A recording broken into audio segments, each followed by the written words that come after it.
¿Qué tal amigos de Diálogos por el Agua? Les habla Enver Ormeño y hoy estoy con ustedes en este programa 189 que cada día, cada semana nosotros salimos al aire con temas muy interesantes, todos siempre relacionados a la gestión social, a la gestión del agua y a otros temas de interés para la población. Como siempre, saludando a todas aquellas autoridades, aquellos líderes sociales que día a día nos siguen y siempre están a la expectativa de cada uno de los temas que tratamos de hoy, siempre tratando de traer contenido que les pueda servir y sobre todo que les ayude a tener una opinión propia con respecto a lo que sucede alrededor de ellos y sobre todo su entorno, que tengan una propuesta también para sus autoridades y ellos también como líder poder salir adelante con el desarrollo de su comunidad.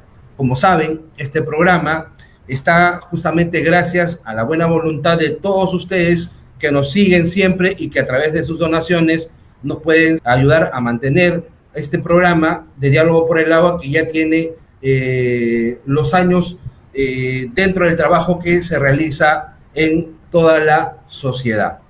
Hoy tenemos un invitado muy especial, seguramente ustedes han tenido la oportunidad de escucharlo o de verlo también, porque ha sido uno de los temas que nos ha llamado la atención con respecto a lo que está sucediendo en la ciudad de Piura, que tiene que ver con la gestión de los riesgos, ¿no? Básicamente, de cómo es que la inversión pública de alguna u otra forma no ha sido tan asertiva, que es, digamos, el punto de vista que hoy nos va a compartir Fernando Ríos. Él es de profesión antropólogo, ¿no? También es gestor musical, gestor cultural, ¿no? Y una serie de iniciativas más que seguramente a lo largo de esta conversación que vamos a tener con él, vamos a ir conociéndolo. Vamos a darle paso entonces a Fernando. Fernando, bienvenido a Diálogo por el Agua y es un gusto tenerte aquí y coméntanos un poquito de tu persona para que nuestra audiencia pueda tener una referencia tuya. ¿Qué tal? ¿Cómo estás, Ember? Buenas noches. Te agradezco mucho esta oportunidad y a Diálogo por el Agua también por invitarme a este espacio. Bueno, yo soy antropólogo, yo me he dedicado a la investigación musical a lo largo de varios años.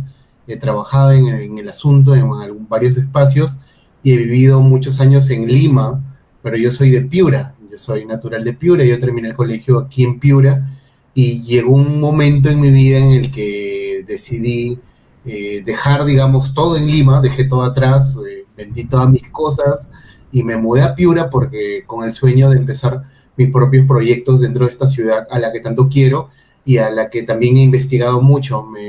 Durante muchos años me he preocupado mucho por, digamos, a mí siempre me interesó la investigación de la música de Piura, de la música norteña, pero no me interesaba por la música en sí mismo, sino cómo era el reflejo y también partía de muchos procesos sociales, industriales, económicos, geográficos, de desastres naturales que fueron moldeando nuestra sociedad y por extensión fueron también moldeando la forma como nosotros creamos cultura y por tanto creamos música. Entonces siempre para mí la música fue un pretexto para analizar a profundidad cómo se había desarrollado y desenvuelto la complejidad de Piura durante todo el siglo XX y parte del XIX, y eso me llevó a conocer algunas cosas que puedo ahora yo expresar de manera fácil o simple hacia otras personas dentro de la región respecto a cómo se ha construido nuestra región, ¿no? Así es. Y eso es justamente lo que nos llamó a nosotros la atención, ¿no? De cómo una persona, un antropólogo, un científico social y sobre todo con mucha experiencia en la gestión cultural, ha tenido, digamos, esa asertividad de dar una opinión personal, pero que, digamos, es muy compartida por muchos en tu ciudad, ¿no? Has hablado, por ejemplo, sobre el tema de la inversión pública que se ha hecho en tu ciudad con respecto a la gestión de los riesgos, principalmente a la gestión de las inundaciones que se tienen en Piura año a año, que es, digamos, una situación de nunca acabar. Sí, bueno, yo soy de un asentamiento humano de Piura, de un distrito que es nuevo, que es 26 de octubre, y no por ser nuevo es menos antiguo. O sea, de hecho, en este distrito han nacido muchos referentes culturales de la región. De este distrito es Armonía 10, Corazón Serrano, pero más allá de eso somos también un distrito atravesado por drenes. De hecho, mi niñez, yo tenía 7 años cuando sucedió el fenómeno del Niño del 98, que para mí me marcó mucho, y en esa época pues había muy pocas infraestructuras, y yo recuerdo que una de las infraestructuras que se crea es el famoso Dren Maldonado, que es un dren que atraviesa vía Perú-Canadá, que estaba a 5 cuadras de mi casa, que cuando yo tenía 7 años, vía Perú-Canadá, que ahora es un asentamiento humano consolidado, era como un agrupamiento de ranchos de esteras. Bueno, en Piura se le dice rancho a la casa que está solamente hecha de esteras, que es como provisional, ¿no?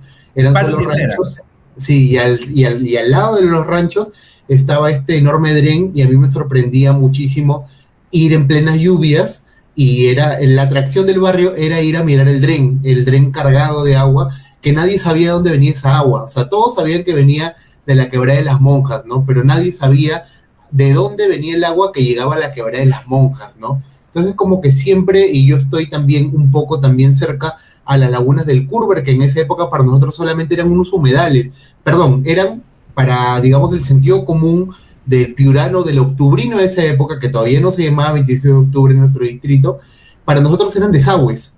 ¿Por qué? Porque como eran aguas de pantanos, y tenían mal olor por ser agua de pantanos, y nadie nunca nos había dicho que esos eran humedales, era un sistema de humedales, nosotros concluíamos que esos eran desagües, que por ahí la gente cochina iba a tirarlos, ¿no? Entonces, a ese nivel de desconocimiento estábamos nosotros, y ese fue el nivel de desconocimiento en el que me crié, y por eso es que yo, cuando tuve la oportunidad de empezar a investigar, empecé a investigar estas cosas que nunca entendía muy bien en mi niñez, ¿no? ¿De dónde viene el agua del Dren Maldonado? ¿De dónde viene el agua de las monjas? ¿Qué es los humedales de Santa Julia? Y fui descubriendo que realmente somos una ciudad que, digamos, atravesada por drenes, y esos drenes no han sido como un capricho, sino que en su momento hubo gente en el 83, en el 72, que fueron los fenómenos del Niño previos al 98, que se sentaron y dijeron, oye, Piura se va al tacho cada niño porque las aguas vienen así, entonces hay que hacerle drenes. Pero nunca a nadie en los barrios se nos explicó eso. O sea, es como que tú veías un dren acá, pero nunca nosotros sabíamos que eso era un sistema de drenes, que habían sido pensados, que tenían una orientación norte-sur. No teníamos, de hecho, yo en la esquina de mi casa, porque yo ahora estoy con mis padres viviendo nuevamente en esta casa, yo tengo un dren en la esquina de mi casa. Y ese dren es uno de los que sale en el video, porque a solo 2 cuadras deja ese dren, se convierte en tierra. Entonces todas las aguas que trae de 4 kilómetros hacia acá terminan en una poza, en un lodazal, en la esquina de mi barrio, y justamente termina en un desagüe. Entonces todo el agua se mete por ese buzón y colapsa todo el barrio. Entonces, y es un desastre porque simplemente pasa todo eso porque decidieron no hacer concreto en 20 metros cuadrados que faltaba de concreto. No lo canalizaron debidamente. Sí, entonces eso fue todas esas cosas que para mí ahora resultan absurdas, fueron las que me motivaron oye, quiero empezar a ordenar estos contenidos y quiero empezar a explicarle a la gente de mi barrio, a la gente de otros barrios, cómo es que funciona todo esto, ¿no? Claro, y justamente es ahí donde quería un poco comentarte, ¿no? Esta preocupación nace, digamos, desde una iniciativa personal, pero me imagino que ha generado algunas reacciones en tu localidad, por lo menos para las personas que nos están viendo y que quieren conocerte un poquito más. Fernando ha subido un video a la plataforma de TikTok justamente dando a conocer su punto de vista de cómo él, desde ciudadano, desde octubrino, desde el distrito 27 de octubre de Piura, percibe, ¿no? De alguna u otra forma, cómo es que lo que se está haciendo para solucionar un problema, en realidad lo está incrementando, ¿no? Está incrementando el problema en un sentido de que no se le está dando una atención adecuada. Y lo mencionas, ¿no? Que ya 2 universidades importantes de nuestro país, sobre todo en la ciudad de Piura, ya tienen estudios, ya tienen, digamos, una lectura de lo que se tiene que hacer, pero sin embargo, eso no se toma en cuenta. ¿Qué está pasando? Sí, bueno, yo tengo una lectura muy personal de estos procesos que básicamente tienen que ver con que existe autoridad con reconstrucción con cambios, que ahora ha pasado a ser ANIN, y de hecho tenían una cartera de proyectos. Pero ¿cuál es el problema con reconstrucción? Y ha sido el problema clásico de siempre. que muchas veces la prioridad de las obras es determinada por agendas personales de congresistas, que obviamente van y presionan a la autoridad, y obviamente por temas de lobbies políticos. Entonces, en lugar de que la autoridad tenga precisamente la autoridad para decir, oye, realmente estas son las obras de mayor impacto, o sea, no es que un puente que comunica dos comunidades, cada una de 200 habitantes, sea menos que 25 de octubre, o sea, yo no estoy diciendo eso, pero lo que estoy diciendo es que, evidentemente, si tienes dos obras en la que una, digamos, conecta dos pueblos de 400 personas y el otra evita que se inunden más de 100.000 personas, es evidente que hay un criterio de poblacional de priorización de las obras por el impacto humano que tienen, digamos, los desastres en esos espacios. Pero no funciona así, funciona básicamente como quien llora mama. O sea, es como, viene un congresista, me dice, oye, ¿sabes qué? Quiero que me saques adelante esta obra en tal comunidad porque yo necesito ir a hacer campaña a esa comunidad. Entonces terminamos teniendo una autoridad y en general un sistema de priorización de obras que no está medido por lo técnico ni por lo lógico, sino por quién insiste más en que una obra salga adelante. Entonces terminas teniendo un montón de obras desconectadas, sin sentido, hacen un puente por Querecotío, hacen un colegio por Chulucanas, entonces como que no hay un sentido en la priorización de, bueno, a mí me han constituido como una autoridad para la reconstrucción, evidentemente porque hay, digamos, situaciones críticas que generan demasiado impacto y que generan pobreza, que son que Sullana se va por el canal Vía, o sea, cada vez que hay un fenómeno del Niño, simplemente todas las esperanzas de Sullana se van por el canal Vía. Que Piura, todas las esperanzas de Piura se van por el Chilcali, se van por el Dren Japón y por el Dren Cáceres, y que no hay algo a la vista. Entonces, digamos, mi primera pregunta era, ¿y por qué no se hacen esas obras? Bueno, básicamente porque la primera respuesta, que es la que te doy yo, que fue la que acabo de explicar, ¿no? Que hay un criterio de que primero hay una agenda política para favores políticos, pero había una segunda respuesta que es la respuesta que da todo el mundo, que uno la puede, en mi TikTok, en mi video de TikTok, creo que el 80% de comentarios son esa respuesta que se puede matizar y se le puede dar como que más complejidad, pero básicamente es que si se solucionan esas obras, se acaba el trabajo para muchas constructoras. Recordemos que Piura, en general, en el norte, no es que tengamos una barbaridad de constructoras. O sea, tenemos muy pocas constructoras. Entonces tenemos muy pocas empresas que tienen el as bajo la manga. Entonces esas empresas y esos consorcios están súper acostumbrados a trabajar para la emergencia, para limpiar el Huayco, para sacar arena del río. Eso da un montón de plata. O sea, te da mucha más plata alquilar volquetes y llevarlos a sacar arena que hacer una sola obra que te va a, digamos, que consiste en hacer un gran canal y tras lo que luego no vas a poder tener más trabajo.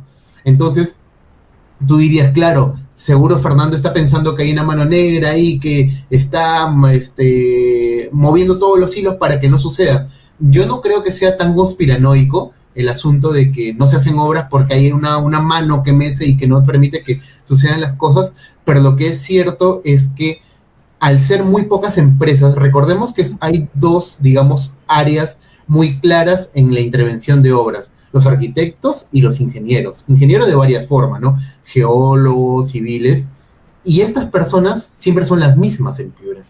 Pero ¿cómo crees tú que es el proceso de la priorización en tu ciudad? Porque me imagino que para, de alguna u otra forma, definir las inversiones en tu ciudad, sobre todo en la gestión del riesgo, las infraestructuras que se generan para esto, tiene que haber un punto de participación ciudadana, es decir, en algún momento la población se involucra en ello. ¿Dónde estuvo esa población a la hora de priorizar esas obras? Es que es una locura, porque, por ejemplo, Ignacio Merino tiene una Juveco muy consolidada, porque están súper acostumbrados a estar en todas las mesas, una y otra vez protestando porque se inundan. O sea, los polvorines, el Chilcal, todos tienen Juvecos muy fuertes que están siempre detrás de todo espacio en donde puedan poner su voz. Pero básicamente cómo funciona es, por un lado, que no hay interés en sacar adelante estas obras definitivas por lobbies evidentes que existen, respecto al hecho de que si se hacen esas obras, se acaban las obras y ya no hay más trabajo, hay que dedicarse a otras cosas civiles. Y lo segundo, porque cuando ya explota los problemas, y ahí viene lo que yo digo en el video, cuando ya explotan los problemas tipo amanecen inundado el Chilcal, etcétera, como muy poca gente que está metida en la discusión del problema en sí mismo, ¿quiénes son? Las autoridades del Piura y las autoridades de Lima. Entonces, como muy poca gente está metida digamos, y conoce cómo funciona el sistema de drenaje de Piura, cómo funcionan las lógicas de las obras, yo te puedo decir que yo he conocido personas ejecutivas en el nivel regional, del nivel, digamos, del gobierno regional actual, que no saben lo que es la franja central.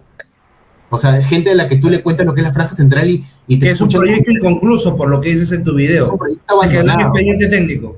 Claro, o sea, es un proyecto que existe desde el año 2003, empezó 2010. Entonces, ¿qué es lo que pasa? Voy a hablar de eso después, ¿no? Para cerrar el tema de qué es lo que sucede, que es que cuando explota la emergencia y se vuelve una situación mediática nacional, quien interviene es Vivienda.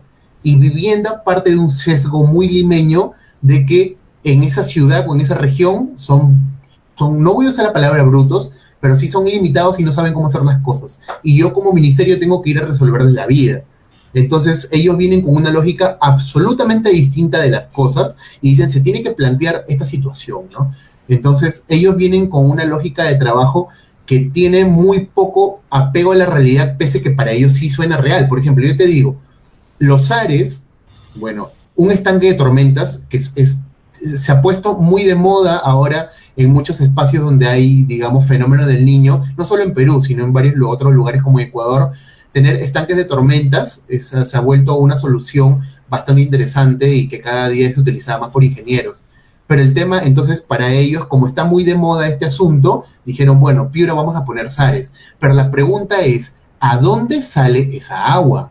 O sea, yo te digo, están haciendo 2 Sares en la zona noreste de Piura, que está en el mismo 26 de octubre, que es en La Molina, en Las Dalias, que son estas zonas que se inundan demasiado porque se ha vuelto una cuenca ciega, pero esa cuenca ciega antes era solucionada por el Dren Petroperú, que es un dren de tierra que existe parcialmente desde el año 83 y que fue nuevamente afirmado en el 98 y al que nunca se le hizo ningún tipo de trazo, y luego vino la Universidad de César Vallejo, compró digamos, un terreno que parte, y lo que hizo fue partir ese dren. Entonces, por el momento, no hay forma de sacar el agua del sector noreste de Piura hacia las zonas donde debería llegar, que son los humedales.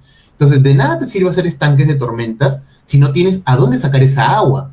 Porque el agua no siempre va a estar ahí. Entonces, hay veces es dinámica, no es estanca necesariamente. No, y a mí me sorprende mucho. Sí, termina. Sobre todo cuando sucede este tipo de fenómenos, claro, de que se inunda, o sea, las calles se inundan y se forman ríos. No es que el río simplemente se sale, que también sucede en Piura, ¿no? Porque el río también, conozco Castilla, conozco Piura y sé muy bien, y en alguna oportunidad estuve en el fenómeno del Niño ya, y me di cuenta justamente de eso, ¿no? Que el agua se desbordaba por la ribera del río que está entre Piura y Castilla, y aparte de ser un espectáculo, realmente generaba un serio problema, ¿no? Porque asociarlo a temas de salubridad, sobre todo ahora con el tema del dengue y todo eso, se vuelve una preocupación importante.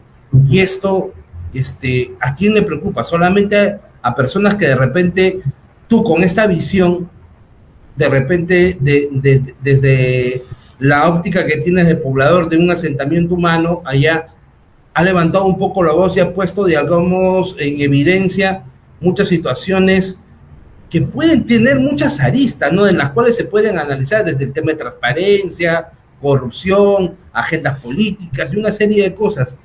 Pero finalmente, falta en Piura una mayor convergencia de las diferentes comités vecinales, poblacionales, con las autoridades, o es que esta discusión nunca ocurre? No, nunca ocurre. O sea, hay una desconexión tal que también lo que pasa ahí es que los gobernadores regionales siempre tienen la necesidad de estar bien con el Ministerio de Vivienda, porque si están peleados, les dificultan un montón de transferencias de dinero.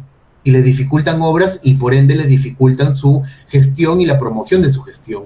Entonces, muchas veces los gobiernos regionales terminan, yo no creo que sean víctimas, porque, ¿sabes? Yo más bien siento que son un poco cómplices de esta lógica de trabajo en el que Lima dice, acéptame esta obra, o no te apoyo en otras. Entonces terminas teniendo cosas como, yo te digo, ¿no? Cuando se terminan algunos áreas en el noreste de Piura, habían cosas tan locas e ilógicas como que habían hecho el SARE, el de 5 esquinas, pero la tierra estaba firmada. O sea, la tierra que a través de la que llegaba el agua a las canaletas estaba firmada. Entonces, cualquier persona sin necesidad de ser un ingeniero, porque es un tema de sentido común de la vida adulta, sabe que el agua va a erosionar esa tierra, porque el agua erosiona en esos espacios cuando va con mucha violencia. Entonces, el gobernador regional de Piura acepta la obra, pero no solamente eso, sino porque se toma una foto con la ministra de cómo el agua es expulsada hacia un canal de tierra.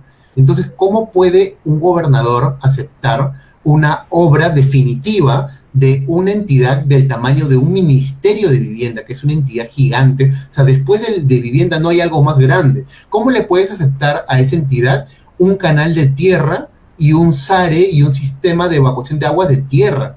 Entonces, cuando la gente de a pie de la zona, llega el viceministro esta semana y le dice, un señor muy educadamente, porque este viceministro llegó en una pose, yo diría, muy poco presta al diálogo, yo diría hasta un poco matona, disculpa por usar la palabra, pero es que llegó en esa actitud el viceministro, y el señor educadamente le dice, señor viceministro, pero el agua se metió por debajo de la canaleta y no ha funcionado porque es tierra. Y lo que le responde el viceministro es, a mí me parece ya una cosa increíble, dice, entonces tú también quieres que te haga la pista.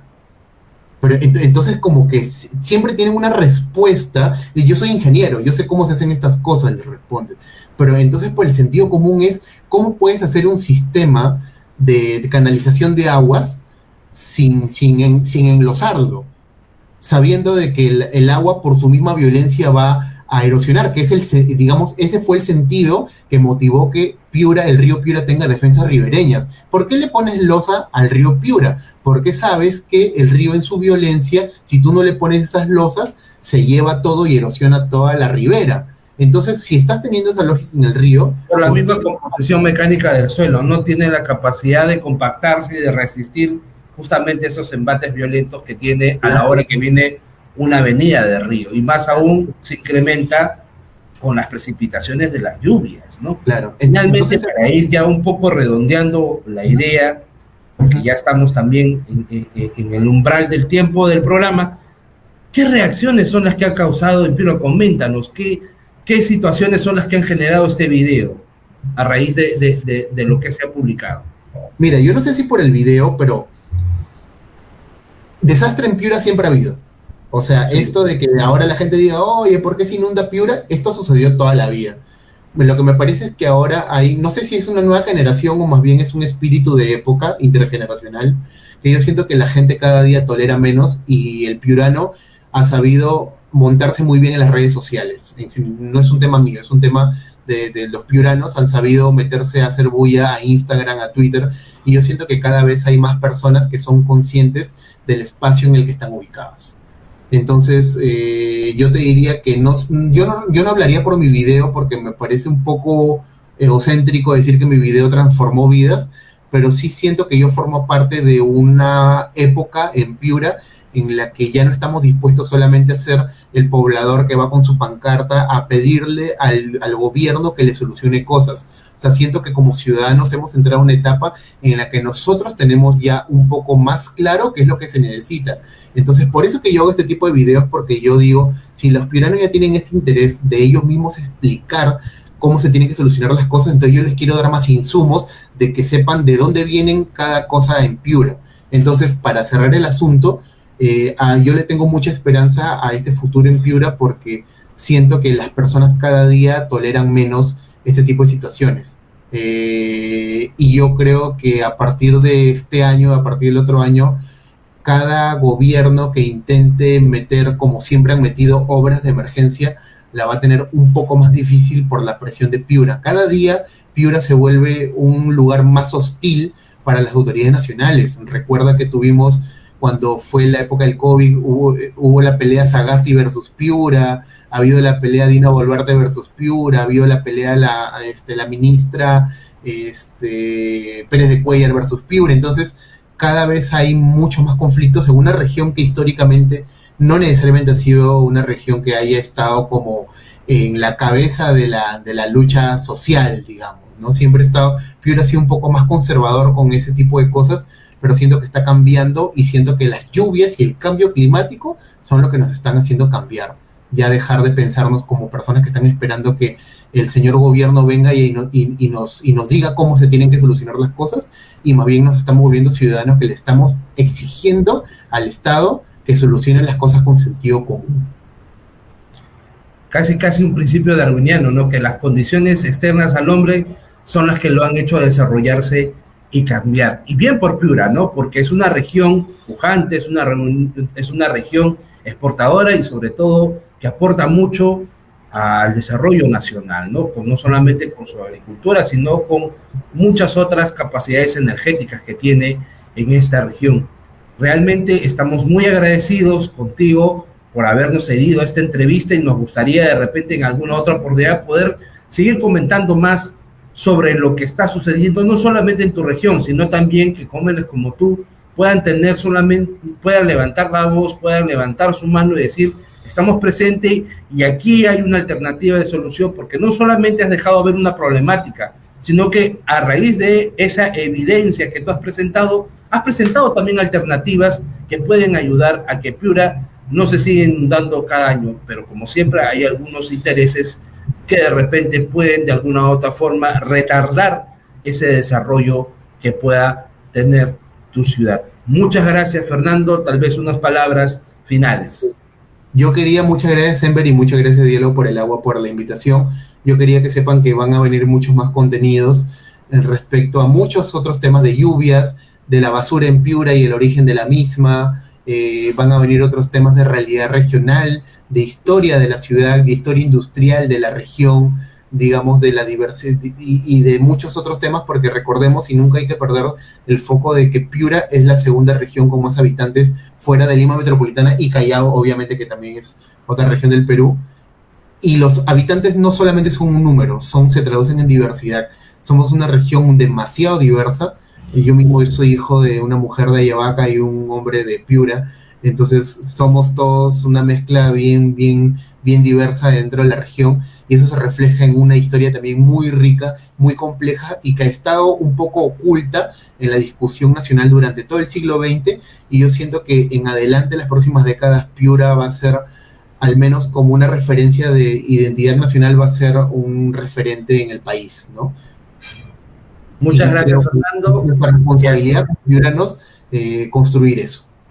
Muchas gracias, Fernando, y a todas las personas que nos siguen siempre, a Diálogos por el Agua, siempre nosotros preocupados en traerles contenido de tendencia, de vanguardia, y que sobre todo tomen temas que a nosotros nos gustan, de cómo es que la ciudadanía puede no solamente presentarte un problema, sino también puede presentarte una alternativa de solución. Fernando nos ha mostrado a través de su video, y como ya lo está diciendo, nos va a seguir dando contenido interesante de su región. Invitamos a todos los jóvenes, invitamos a todas las personas a que sigan generando contenido y que de alguna u otra forma ayudemos al desarrollo local en nuestro distrito, en nuestra provincia, en nuestra región, y así sigamos haciendo un país mucho más grande. A todas las personas que nos siguen, muchas gracias también por sus aportes, sus donativos. En breve va a aparecer el código QR para que puedan hacer esos aportes y podamos nosotros seguir dándoles el contenido que siempre es necesario compartirlos con todos ustedes. Muchas gracias, Fernando, y hasta una próxima oportunidad aquí en Diálogos por el Agua.